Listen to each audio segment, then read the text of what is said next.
নমস্কার, আমি সুচন্দ্রা মুখার্জি। প্রতিদিনের মতন বিকাশ টক শোয়ের অনুষ্ঠানে আজকে এসেছি। আজ আমাদের সঙ্গে রয়েছেন দীপঙ্কর চ্যাটার্জি। উনি বাংলা বিষয়ের শিক্ষক, বিএড কলেজের। এই যে পজিটিভ বার্তার বিকাশ টক শোয়ের অনুষ্ঠান আমরা করছি, এই অনুষ্ঠানে প্রত্যেক দিন আমরা চেষ্টা করি সমাজের বিভিন্ন স্তরের বিভিন্ন মানুষকে এখানে আমন্ত্রণ জানাই এবং তাদের থেকে শুনি কিছু এমন কথা যা আমাদের জীবনে চলার পথে আমরা এগিয়ে নিয়ে যাই।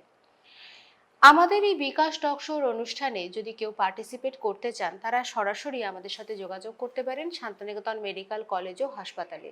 সোম থেকে শনিবার সকাল 10টা থেকে বিকাল 5টা পর্যন্ত আমরা সরাসরি সম্প্রচারে আসি। নিজের জীবনের কথা, সমাজের বার্তা আপনারা দিতে পারেন এবং সেই বার্তা হয়ে উঠতে পারে অন্যের জীবনের চলার পথের পাথেয়। আমাদের এই যে বিকাশ টক শো অনুষ্ঠান করছি, এই বিকাশ টক শো পজিটিভ বার্তার একটি অন্যতম অনুষ্ঠান। পজিটিভ বার্তার নবতম সংযোজন হলো আমাদের ওয়েস্ট বেঙ্গল মিডিয়া ফোরাম। এই ওয়েস্ট বেঙ্গল মিডিয়া ফোরাম আমাদের যে সমস্ত সাংবাদিক ভাই বোনেরা রয়েছেন, যারা পরবর্তীকালে নাম করা সাংবাদিক হয়ে উঠতে চাইছেন, তাদের জন্যই কিন্তু আমরা গঠন করেছি। ফোরামের উদ্দেশ্য সাংবাদিকদের একটি সম্মিলিত প্ল্যাটফর্ম করে দেওয়া, যেখানে তারা নিজেদের দাবি দাওয়া সুনিশ্চিত করতে পারবে এবং সম্মিলিতভাবে আলোচনা করতে পারবে। এটি থাকবে প্রেস ক্লাব সঙ্গে যারা যুক্ত রয়েছেন তারা তো আমাদের সঙ্গে থাকছেনই, তার সঙ্গে যারা বিভিন্নভাবে অসংগঠিতভাবে রয়েছেন তাদেরকে আমরা বিশেষভাবে আমাদের সঙ্গে থাকার জন্য আহ্বান জানাচ্ছি। এবারে আসি আমাদের মূল যে অনুষ্ঠান পর্ব বিকাশ টকসের সেই আলোচনা পর্বে। আজকে আমরা দীপঙ্কর বাবুকে আমাদের সাথে পেয়েছি। দীপঙ্কর বাবুকে পুরো পজিটিভ বার্তার টিমের পক্ষ থেকে আমাদের এই স্টুডিওতে স্বাগত জানাই। স্যার নমস্কার। নমস্কার আপনাকে। আপনি বর্তমানে বিএড এর শিক্ষক। আমরা সেই শিক্ষা ব্যবস্থা নিয়েই আজকের আমাদের এই আলোচনা চক্রটি করতে চাইছি। বর্তমানে যে শিক্ষা ব্যবস্থাতে যে প্রযুক্তিকে আমরা ব্যবহার করি, সে বিষয়ে আমরা আজকে আলোচনাটাই আনতে চাইছি। যদি সে বিষয়ে কিছু বলেন।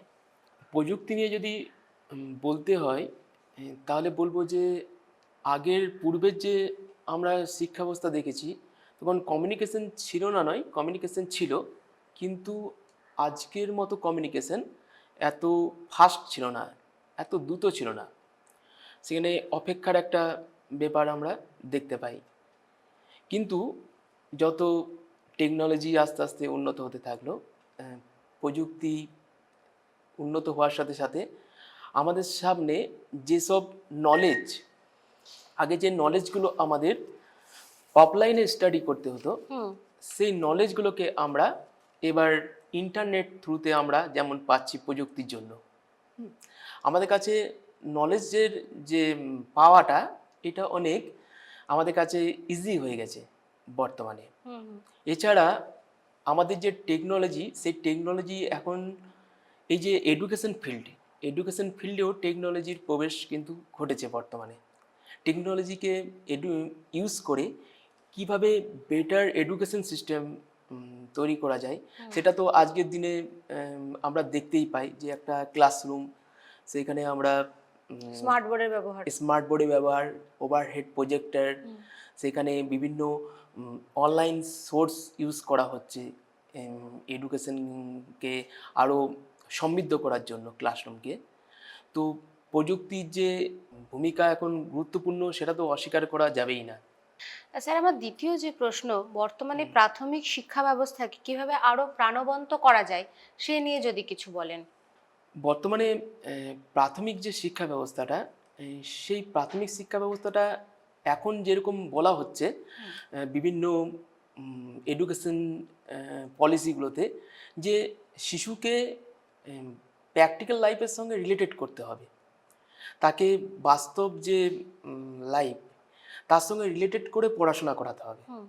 সে যাতে মিল খুঁজে পায় এবং পড়াশোনাটা হবে আনন্দময়, সেখানে হবে একটা প্রাণবন্ত থাকে, আনন্দময় থাকে পরিবেশ, এবং সে সঙ্গে অবশ্যই প্রযুক্তি যে ব্যাপারটা আছে, প্রযুক্তিকে কাজে লাগিয়ে যাতে একটা বেটার এডুকেশন প্রোভাইড করা যায় শিশুদেরকে, সেটা এখন যেটা মুখ্য ভূমিকা কাজ এখন হওয়া উচিত এইটাই। আর এটা এখন বর্তমানে দেখতেও পাচ্ছি আমরা যে এডুকেশন রিলেটেড বিভিন্ন টেকনোলজিকে ইউজ করে এবং আনন্দময় একটা পরিবেশ তৈরি করা হচ্ছে শিশুকে বাস্তব জীবনের সঙ্গে রিলেটেড করে। এই জিনিসটা যদি একটু পড়াশোনা উদাহরণ দিয়ে বোঝান তাহলে আমাদের শ্রোতাদের সুবিধা হয় বুঝতে।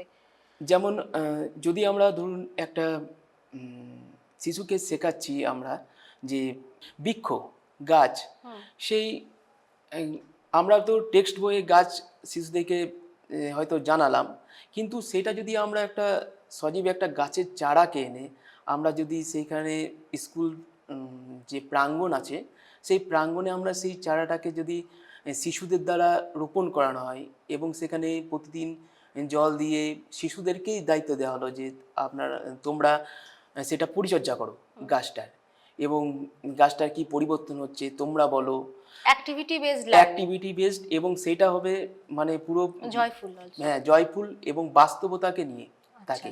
শিশুদের কোনো একটা ঐতিহাসিক হিস্ট্রি একটা পড়াচ্ছি, সেটা যদি কাছে পিঠে কোনো ঐতিহাসিক জায়গা থাকে আমাদের, ফিল্ড ভিজিট করি। হ্যাঁ সেটা যদি আমরা শিশুদেরকে নিয়ে যেতে পারি, এই টাইপের পড়াশোনাগুলো মানে ওদেরকে বাস্তবের সঙ্গে পুরো রিলেটেড করে যদি পড়ানো যায় সেটা বেস্ট। আচ্ছা স্যার।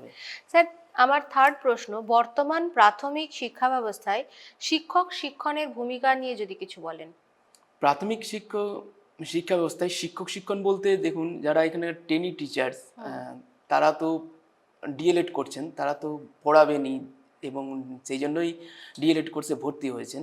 ওনাদেরকে ফার্স্ট যেটা জানতে হবে মানে শিশুদেরকে বুঝতে পারার ব্যাপারটা, যে একটা শিশুকে যাতে ঠিকঠাক বুঝতে পারে তার সাইকোলজি, তার অন্য অ্যাক্টিভিটি, তার কগনিটিভ যেটা বৌদ্ধিক ব্যাপার স্যাপার সেগুলো যাতে শিক্ষক পুরো ধারণা থাকে শিক্ষকের, সেই জন্য এবং টেকনোলজি যারা আছে টেকনোলজি ব্যাপার স্যাপারগুলো সেগুলোর সঙ্গে শিক্ষক যাতে ইনফরমেশন অ্যান্ড কমিউনিকেশন টেকনোলজি, সেই ইনফরমেশন অ্যান্ড কমিউনিকেশন টেকনোলজির সঙ্গে শিক্ষক যাতে পরিচিত হন।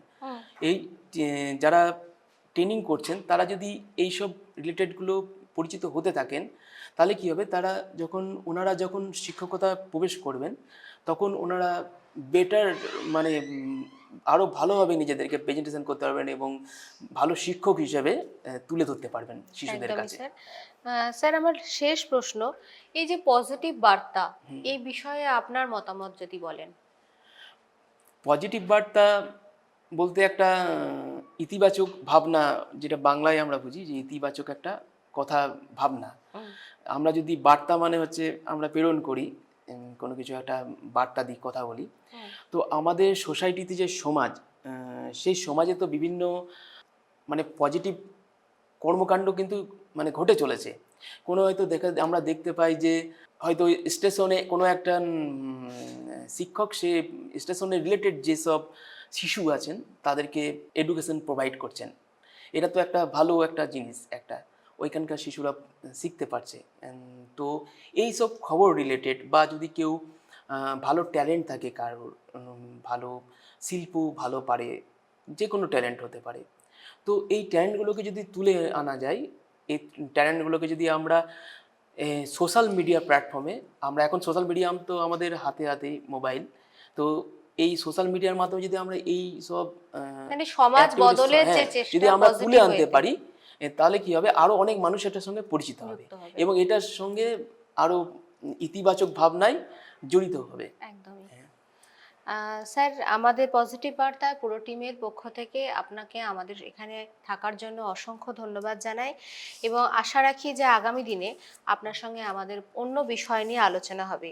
এই প্রসঙ্গে বলি, আমাদের শান্তিনিকেতন নামের বৃদ্ধাশ্রম আছে, যেই বৃদ্ধাশ্রমে আমরা শান্তিনিকেতনের নিবিড় ছায়ায় বরিষ্ঠ নাগরিকদের সুন্দরভাবে থাকার ব্যবস্থা করেছি এবং প্রত্যেকটি রুম সেখানে এয়ার কন্ডিশনড, এবং যদি আপনারা এখানে থাকতে চান তাহলে আমরা নিচে একটি নাম্বার দিচ্ছি 7031454926 অথবা 6290299630, এই নাম্বারে আপনারা সরাসরি যোগাযোগ করতে পারেন অথবা আপনারা শান্তিনিকেতন মেডিকেল কলেজ এবং হসপিটালে আপনারা অ্যাডমিনিস্ট্রেটিভ বিভাগে এসেও সরাসরি কথা বলতে পারেন। আজকের অনুষ্ঠান আমরা এখানেই শেষ করছি। নমস্কার। নমস্কার।